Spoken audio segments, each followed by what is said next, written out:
Hello guys, welcome back to our channel. So guys, today we are going to change background of AutoCAD work area. So look how can change this one in AutoCAD. So it is look how we can change and apply any color as you required.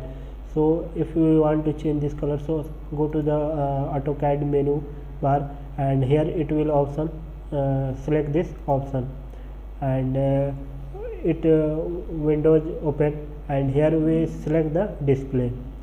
So select the display and select this color, and here we select the 2D model spaces and interface uniform background, and here we can change the color. So suppose we take the white color, so select this one, and here it will option, so it color will be changed, and here we apply the any color as you like.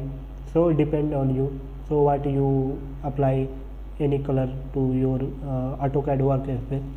So guys, thanks for watching.